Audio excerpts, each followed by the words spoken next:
They didn't say it cruelly. That's the part that still bothers me. They said it like it was policy. We'll need to revoke your father's handicap parking permit, the manager explained.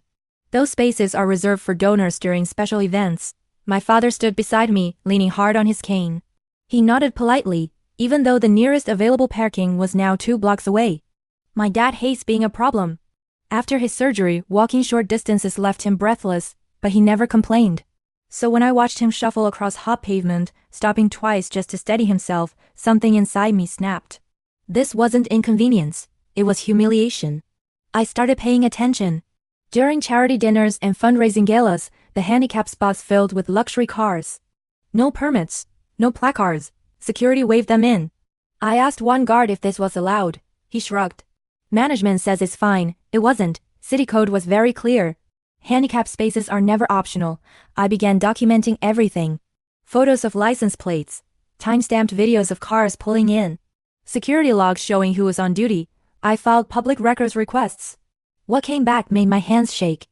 An internal memo instructed staff to temporarily suspend handicap enforcement during donor events, in writing. I waited. Their biggest fundraiser of the year was coming up. Red carpet, sponsors, press. That night, I counted 37 violations.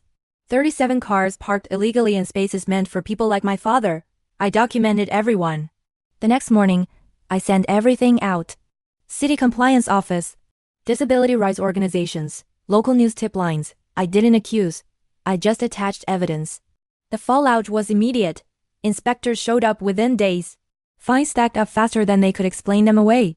Sponsors panicked. Donors didn't like their charity photos attached to accessibility violations. Permits were revoked.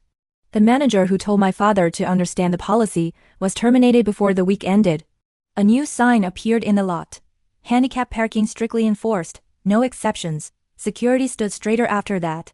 The first morning my father parked in his restored space, he sat quietly in the car for a moment. Then he looked at me and smiled. Funny how the rules matter again, he said. I smiled back.